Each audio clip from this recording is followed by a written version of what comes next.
Bon, comprenons-nous, c'est peut-être pas l'activité la plus intellectuelle qui soit.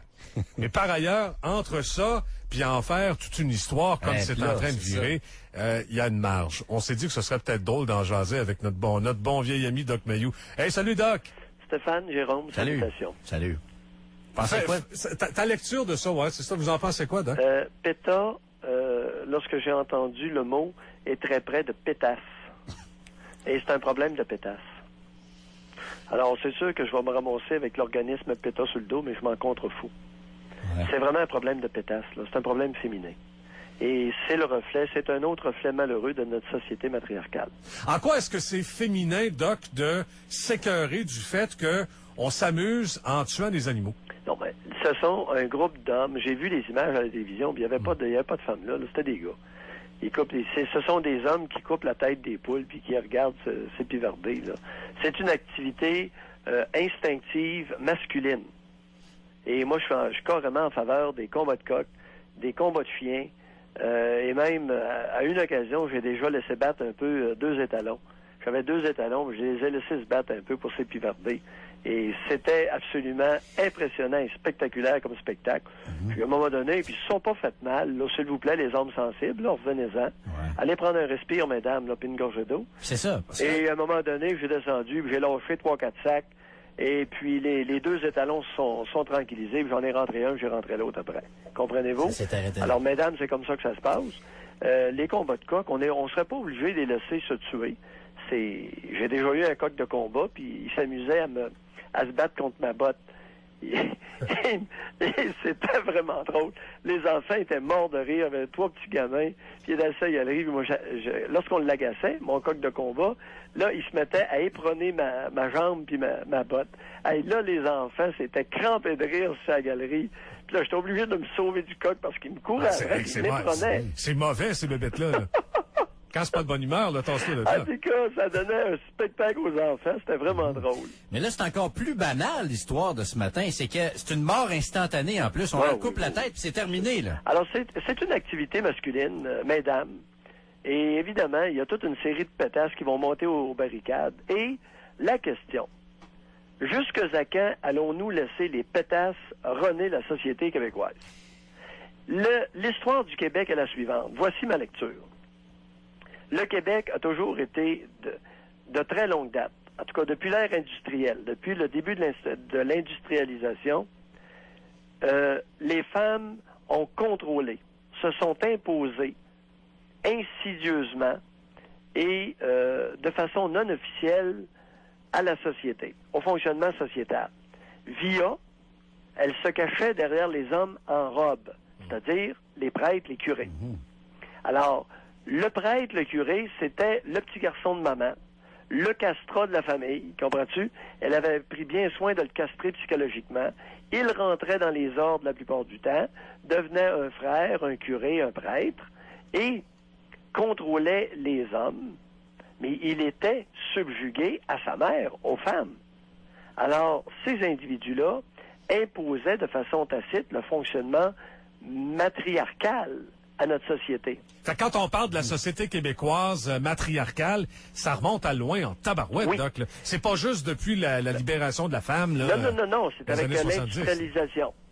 C'est bon, c'est loin, ça remonte à loin. Alors, les femmes détenaient le pouvoir officieux au Québec et la plupart des hommes étaient des pantins. D'ailleurs, l'homme qui n'était pas un pantin, il était aussi bien de se faire à l'idée parce que, j'aime autant vous le dire, c'était 3 mois de crossage. Hein? Il devenait avec les poignets enflés. Regarde, faut pas se raconter d'histoire, ça a tout le temps été l'arme par excellence. Ben voyons, on va se dire les choses comme elles sont. Et avec le féminisme, la beauté de ça, c'est que beaucoup de femmes ont perdu le pouvoir officieux et ont dû attraper au passage le pouvoir officiel. Et là, on les débusque. Pétasse et compagnie, PETA et compagnie, Pétasse et compagnie, ben là, on les débusque. Ils sont dans toutes sortes de patentes. Écoutez, le dernier congrès du PQ, c'était-tu gênant? C'était celui de Boisclair. Lors de Boisclair, il y avait une présidente d'élection. La présidente du PQ, c'était Pauline Marois. Hey, c'était féminin mur à mur. Ouais. Pouvoir officiel dans le PQ était rendu féminin. Je vous invente rien, les copains. Ouvrez les yeux. Mais Doc, pour revenir à la sensibilité par rapport au combat d'animaux, il n'y a pas juste au Québec qu'on est sensible là-dessus, en tout cas qu'une catégorie de personnes soit sensible. Regardez ce qui s'est passé avec Michael Vick aux États-Unis, le corps arrière de la NFL qui a organisé des combats de chiens. Non seulement il est allé en prison, mais son équipe a réagi en brisant son contrat, suspendu de la NFL. On aurait dit qu'il avait agressé un petit enfant. Jérôme, ça me fait plaisir. Et le type organisait des combats de chiens. Ouais. Et les chiens, lorsqu'on les fait battre, on peut les séparer. On n'est pas obligé d'attendre qu'il y en a un qui ait dévoré l'autre. On peut très bien les laisser se battre, puis ceux que les spectateurs, à un moment donné, ou les propriétaires conviennent avant, puis disent, on va les laisser se battre, puis quand il y en a un qui va avoir le dessus, ben, on va les séparer. On n'attendra pas qu'ils se mettent à mort. Il y a une différence, justement, à attendre jusqu'à ce qu'ils se mettent à mort, ou de les achever une fois que le combat est fini, ce qui était un peu le cas de Michael Vick. Les gars, vous me faites plaisir après-midi, parce que je pensais jamais que je parlerais de ça. Il y a une gang de tarlans en Europe qui veulent défendre en Espagne et en Camargue les combats de taureaux. Hey, c'est la capoulie? C'est la capoulie, malade?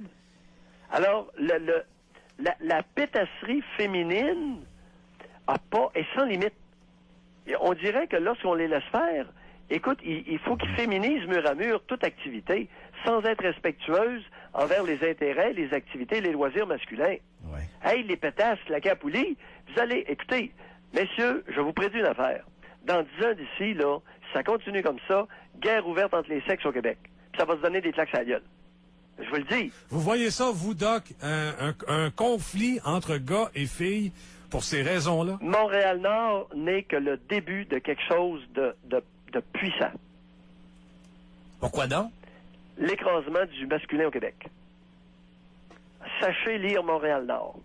Qu'est-ce que vous lisez là-dedans qui a rapport avec ce qu'on se raconte depuis tantôt? Les garçons, les groupes de jeunes hommes vont se révolter partout au Québec.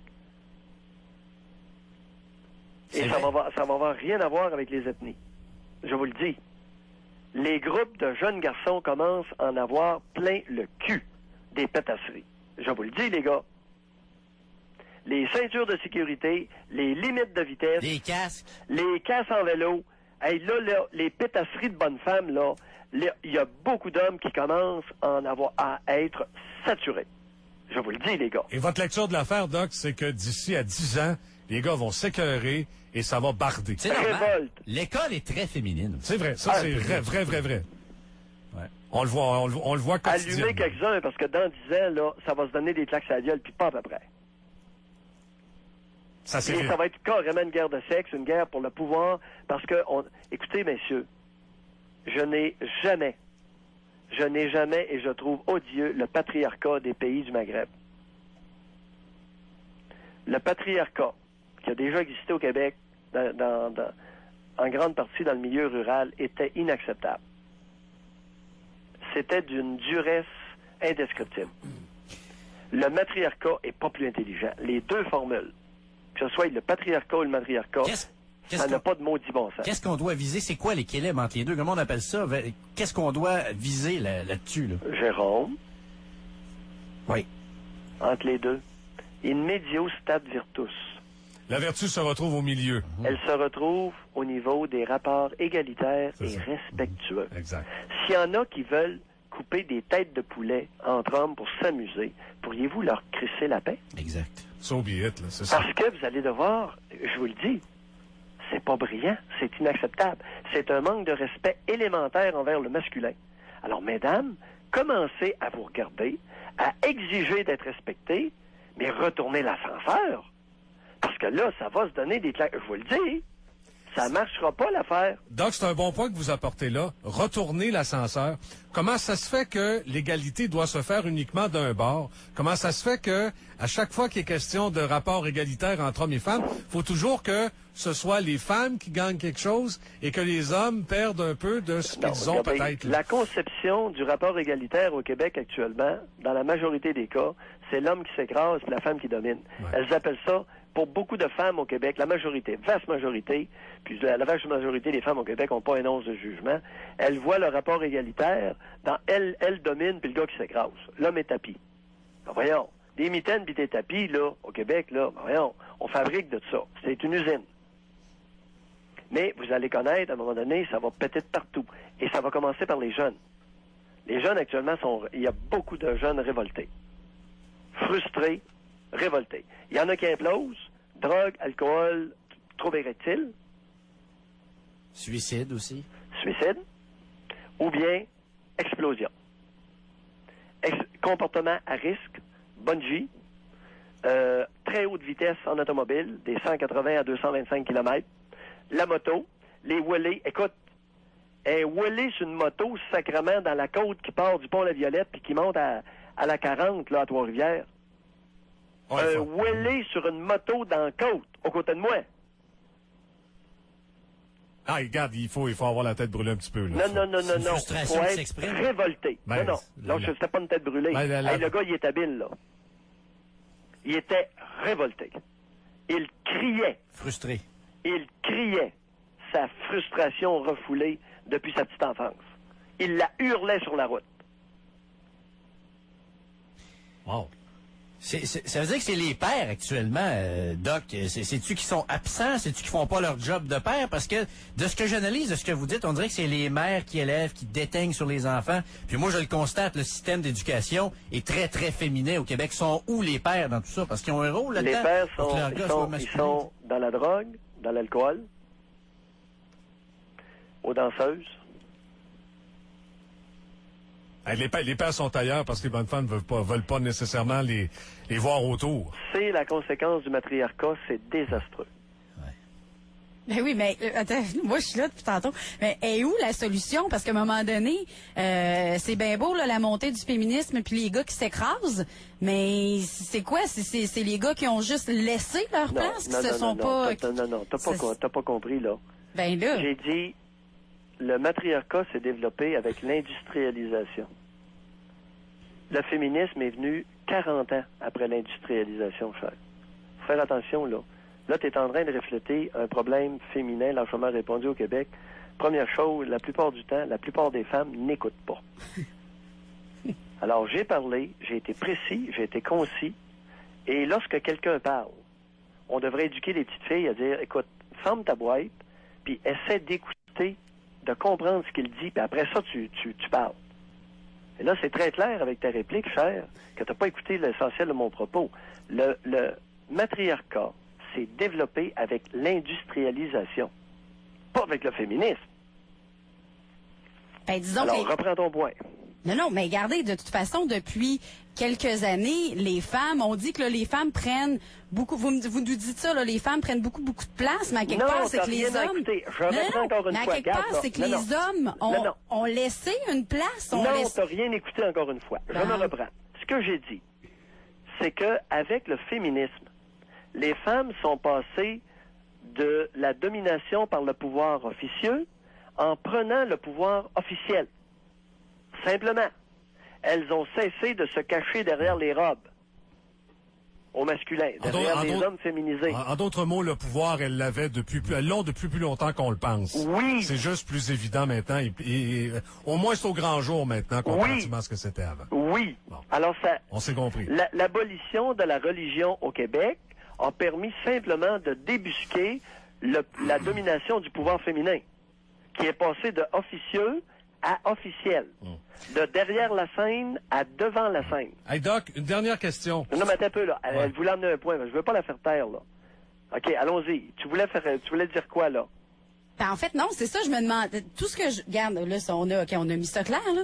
Mais ce que je me disais, c'est, là, vous semblez dire que, les gars, oui, OK, parfait. La femme a repris officiellement un rôle de femme, mais l'homme, lui, il est où dans tout ça? Non, c'est pas ça que je dis. Bon. Non.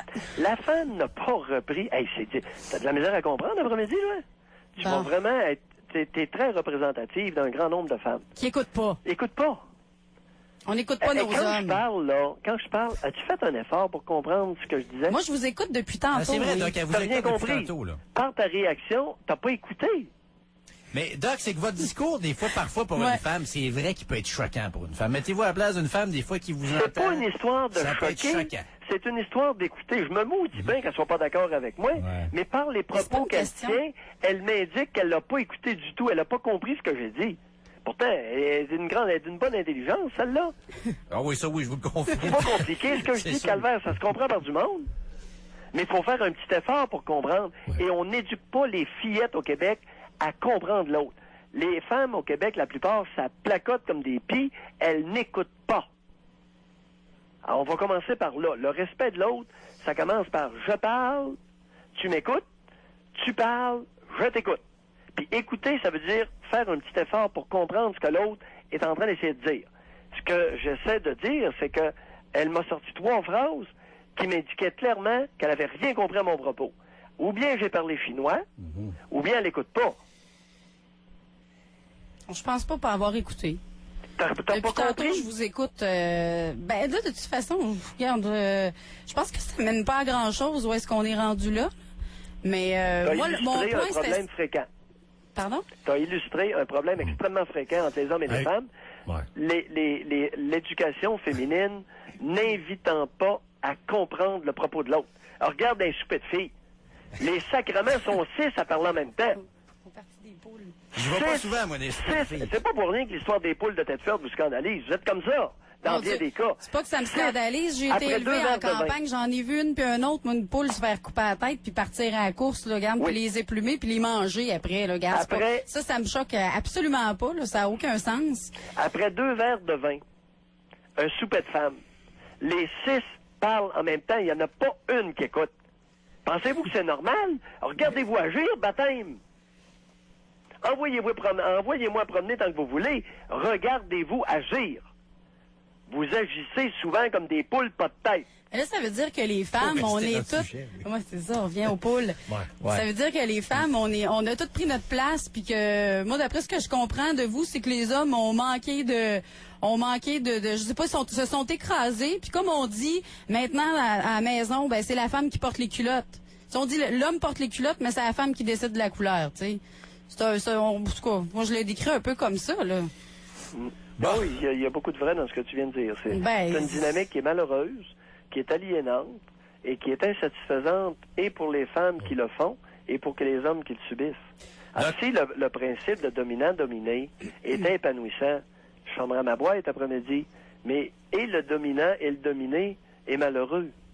Parce qu'une femme qui est dominante, elle ne peut pas devenir satisfaite après 5 ans, 10 ans, 15 ans de relation. C'est impossible. On s'en parle, Doc. Hey, Doc, salut. Merci. Salut, gang. Salut, bye. OK. Bon, ben,